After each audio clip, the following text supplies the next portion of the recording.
Mylimieji, mano vardas Algimantas. Aš įkūriau apreikštąją gyvąją religiją, kūrėjau vardo religiją. Rojaus trybės aš esu, vardu vadinama. Įkūriau gyvąją šventovę, taip pat turinčią kūrėjo vardą Rojaus trybės, aš esu gyvoji šventovė. Ir dabar vyksta gyvosios pamaldos. Gyvosios reiškia, jose nėra jokio ritualo materialia išraiška. Tik tai širdies atverimas, o akis užsimerkia per tą gyvąją komuniją. Mat ta gyvoji komunija yra gyvas bendravimas su kūrėju. Štai kokia yra žodžio komunija prasmė. Ne tas uždėtas simbolinis Kristaus kūnas, vadinamas ostija. Ne, širdis atverta ir Kristui, ir Rojaus trybė aš esu. Štai gyvoji komunija. O kadangi jį vyksta dvasioje, tarp dvasinių asmenybių, nesgi mes esam dvasinės asmenybės.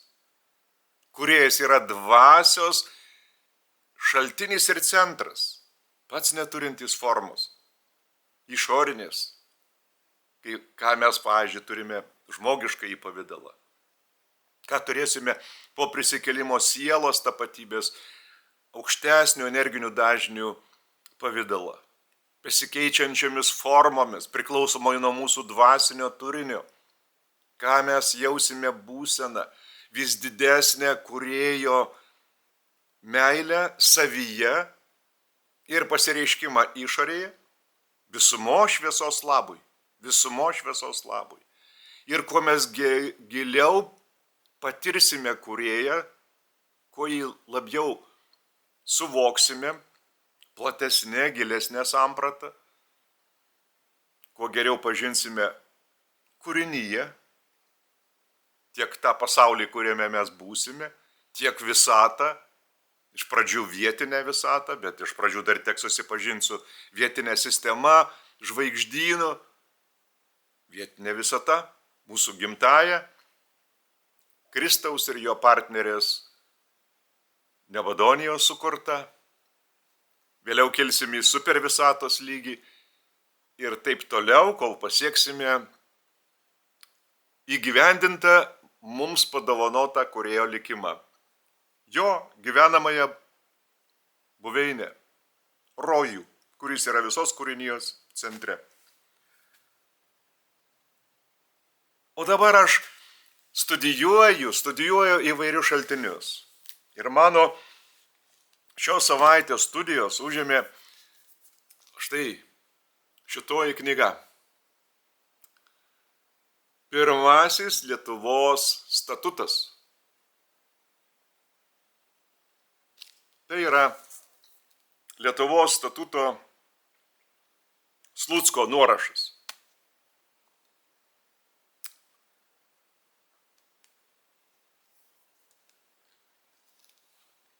Štai parodysiu, kaip atrodo. Matas puslapis. Jisai yra rusų kalba, nors čia vertėjai sako, tai yra rusėnų kalba, bet tai yra rusų kalba, senoji rusų kalba. Nuo togi nepasikeičia, rusai netampa kažkokie kitokie, jeigu juos pavadinsime ten ar rusėnais, ar rosinais. Štai, kitas, kokia rašysena kaligrafinė užrašyta.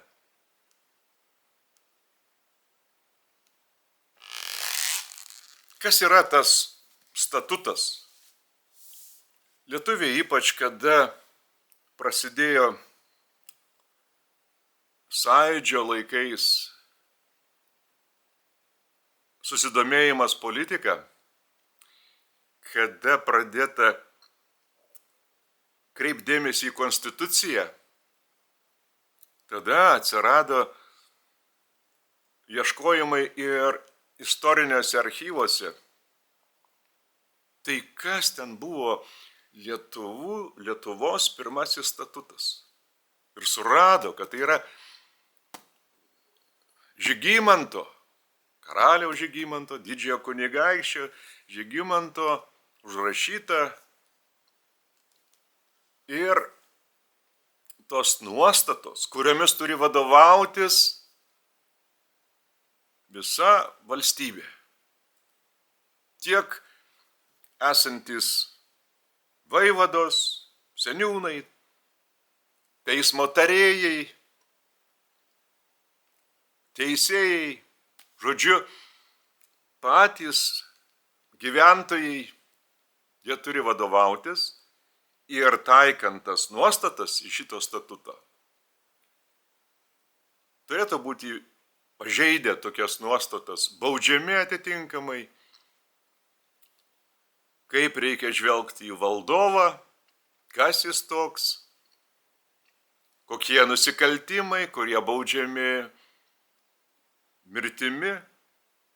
Žodžiu, tai yra tas pirmasis, galima pasakyti, teisinis dokumentas. Tarp kitko, jo originalo taip ir neišliko. Buvo nuorašai. Ir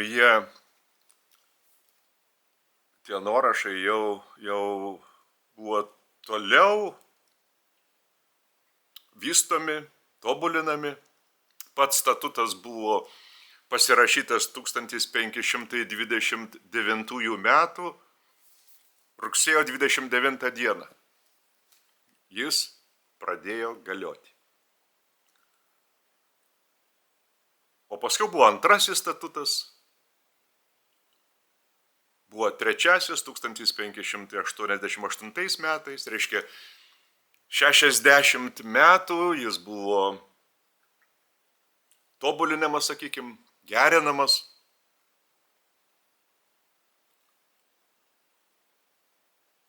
Ir tada, per tą laisvėjimo sąjūdžio periodą, buvo teigiama, kad Lietuvos statutas tai yra pirmoji konstitucija visoje Europoje. Pirmoji parašyta konstitucija visoje Europoje.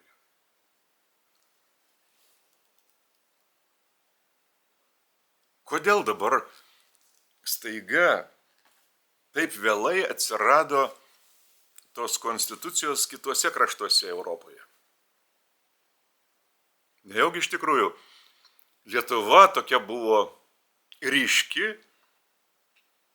konstituciniai plotmėj, kad ji buvo vienintelė tokia šviesi valstybė. Ne. Lietuva sudėliojo, ne Lietuva, bet, sakykime, Žygimantas, karalius, kunigaikštis didysis, sudėliojo tam tikras teisinės nuostatas, kaip turėtų gyventi žmogus kasdienoje. Jeigu ten kokį daiktą kas pavogė, kaip turi įrodinėti, kaip jeigu žmogų apšmeižė, kaip turi vėl įrodinėti, kaip sodiečiai turi paliudyti. Žodžiu, visa tai ir krikščioniškos šalys,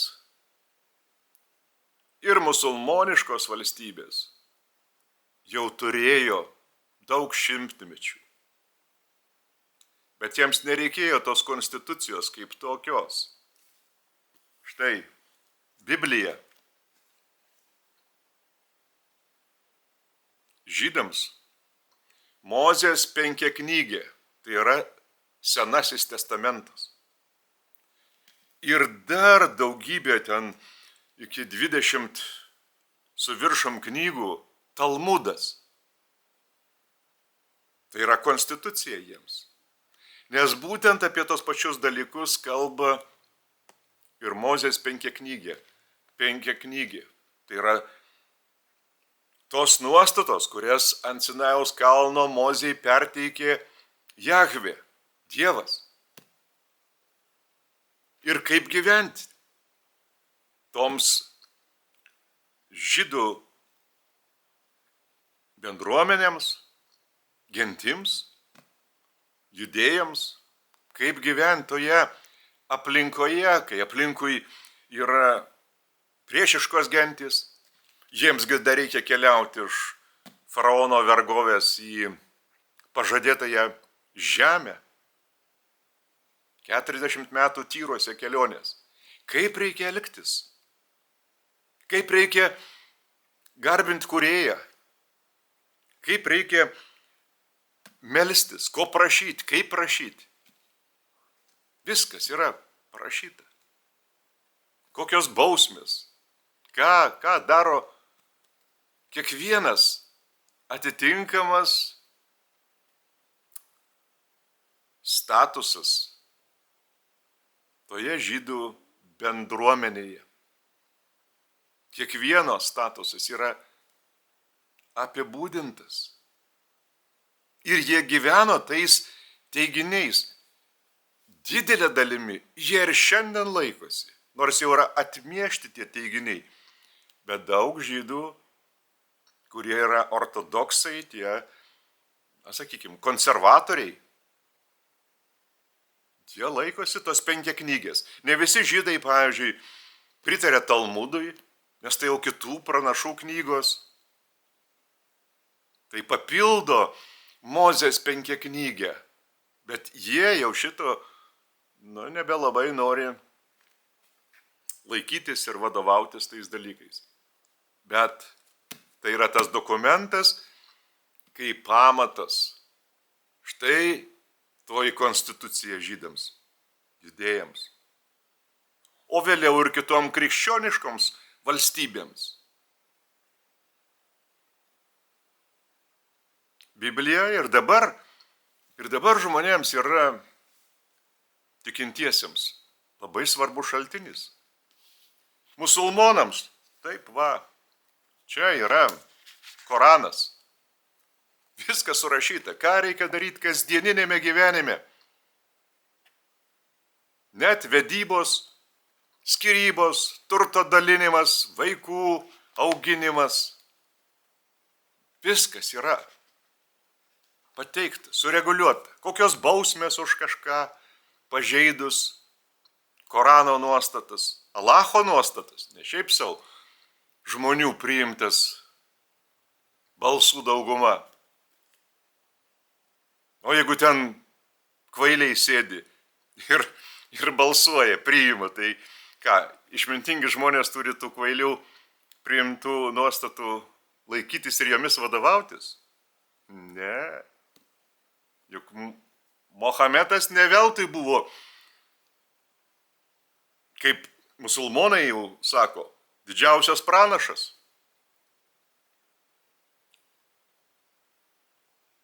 Tai štai, Lietuva juk buvo pagoniškas kraštas. Jie neturėjo tokių šaltinių, kuriais vadovautųsi. Turėjo daugybę gentinių dievų, stabų, juos šlovino, garbino. Ugnis jiems buvo irgi dievas, perkūnas dievas, viskas yra gamtoje, reiškiniai, įvairūs medžiai, garbinama. Kiekvienoj, vietoj savas stabas. Ir nebuvo tos bendruomenės, kuri galėtų turėti savus kažkokius tai teisinius bendrus dokumentus. Lietuva buvo pati vėliausia Europoje priėmusi krikščionybę. 1387 metais tik tai patys ilgiausiai išsilaikė pagoniškame tikėjime buvo žemaičiai. Ir štai 14 amžiaus pabaiga. Bet jeigu tu priimi tą su kalaviju atneštą kryžiuočių primestą krikščionišką tikėjimą, tai nereiškia, kad tu iškart ir tampi tuo įsitikinusiu tikinčiuoju Jėzų į visų tėvą. Ne, čia tiesiog nusilenkia vietiniai kunigaikščiai, tai primestai, sakykime, stipresniai jėgai nusilenkia, paklūsta jiems ir toliau lieka tais pačiais pagonimis. Žiūrėkit, ir dabar net pagonybė atgyja. 21 amžiui. Vėl sąjūdžio laikais pagonys labai vėl pradėjo savo reikšti nuostatas, jau viešai, nebebijodami persekiojimų, ką tarybiniais laikais jie vengia daryti, nes tuomet jos būtų baudę. Tai gal slapta kažkur ten susirinkdavo mažas kokios nors saujelės tų pagoniškų ritualų besilaikančių mūsų dvasinių brolių ir sesių. Tai štai va ta šalis 16 amžiaus pirmam trečdalyje dėl to ir buvo sumanyta šito tuometinio didžiojo kunigaikščio ir valdovo Žygimanto surašyti tas nuostatas, kad būtų vienodai visame krašte jų laikomasi. Šiandien štai mes turime naują apreiškimą, Urantijos knygą, kur yra esminis dalykas atskleidžiamas. Kūrėja, kaip kūrinijos šaltinį ir centrą, sudaro tos rojaus trejybės asmenybės.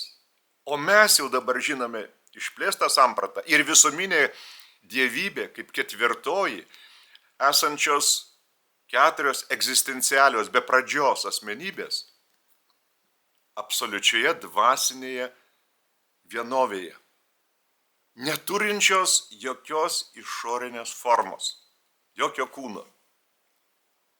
Štai tas vedlys, ne kunigaikštis, ne parlamentas, ne karalius, kūrėjas veda, kūrėjas. Ir štai kokia yra ta kūrinijos struktūra. Čia kalba apie valstybę, apie valdovą.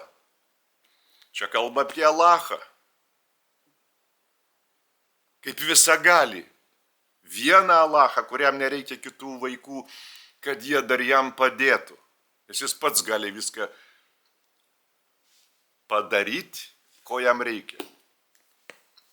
Čia kalba apie išsilaisvinimą iš vergijos, kaip padeda Jahvė tiems einantiems tyruose 600 000 iš faraono nelaisvės pabėgusių žydų, vedamų Mozės. Ir kaip jie turi gyventi. Ir šitame kelyje, ir vėliau su kitomis gentimis. Ir su kuriomis kariauna. Kaip jie turi pasitikėti Jahvė.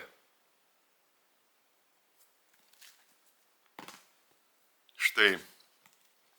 O čia yra visa kūrinijos sandara, struktūra. Kokios yra visatos, kokios yra planetos, žvaigždynai.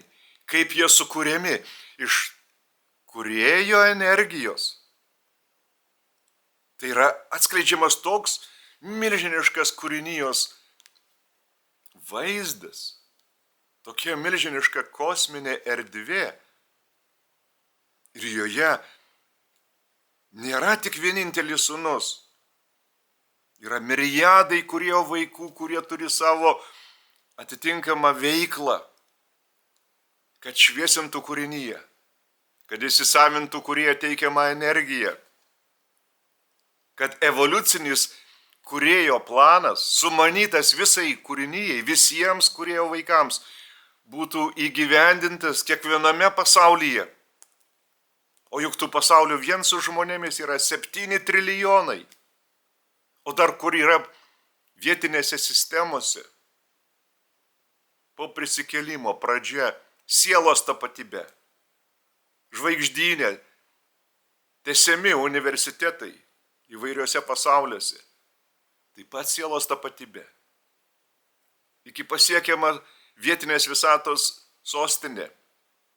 Ir ten užbaigiamas sielos tapatybės lavinimo etapas, tampant jau amžinąją dvasia ir pereinant į aukštesnį supervisatos lygį. Štai tas lavinimas mirtingoje jau sielos tapatybės lygių ir dvasios lygių, jis yra orientuotas į amžinybę. Tik į kūrėją, ne į karalių, ne į valdovą, į kūrėją, šaltinį ir centrą, mūsų rojaus tėvus, iš kurių sklinda ir meilė, ir gailestingumas, ir visos amžinosios vertybės, tiesa, teisingumas, tikrovė, kosminė įžvalga, viskas, kas verčia, daro aplinką gražesnė, veikiant kiekvienam kūrėjo sūnui ir dukrai, bendradarbiaujant brolystėje ir pasireiškiant visumos geroviai, visumos labui. Evoliucija tam ir sumanyta kūrėjo, kad visoje kūrinyjoje būtų kūrėjo meilės įstatymas, vienintelis kūrėjo meilės įstatymas, bet jį reikia patirti būseną viduje. Tas įmanoma tik atradus kūrėją.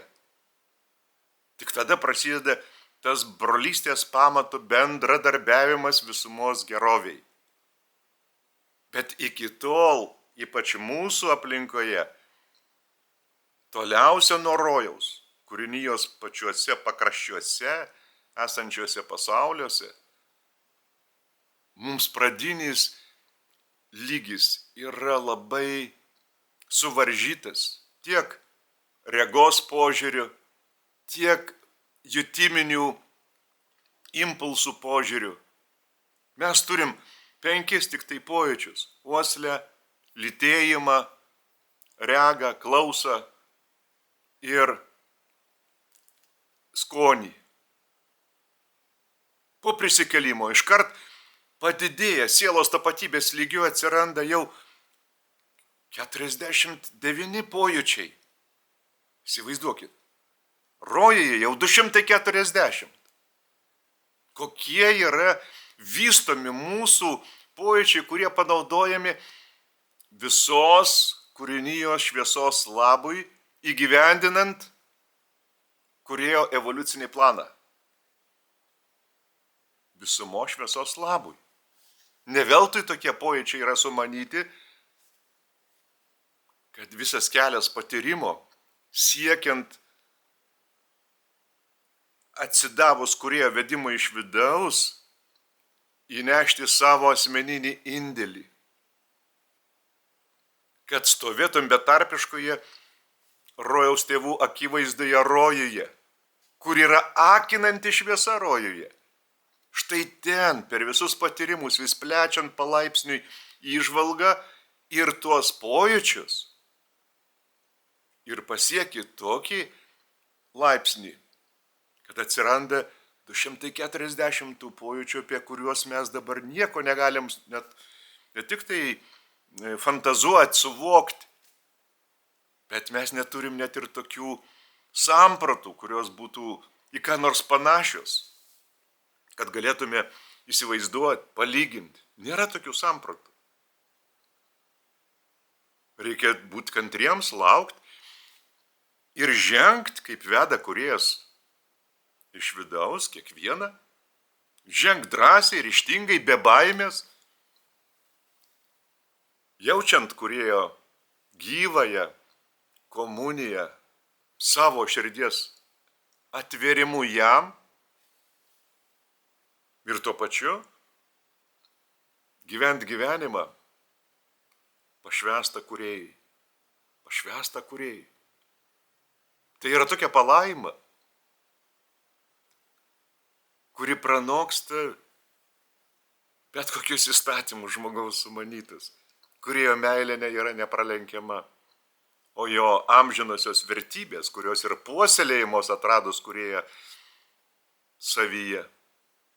Tos vertybės ir yra meilė, tiesa, teisingumas, gėris, grožis, įžvalga, išmintis. Tai štai tokiomis savybėmis jau realiai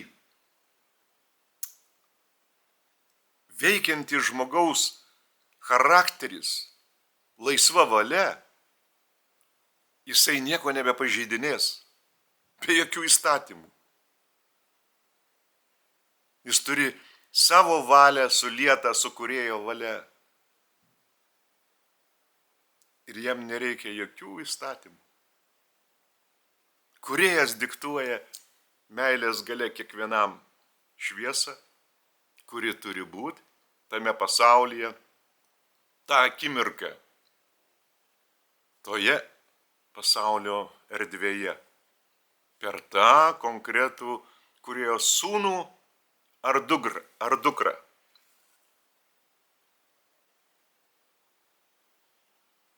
Paprasta.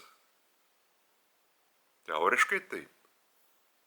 Įgyvendintai padėsiu jums aš, visiems, be išimties, visai žmonijai, rusams, lietuviams, žydams, amerikonams, australams, brazilams, japonams, kinams, geltoniems, juodiems, baltiems, visiems. Tokia mano misija. Amen.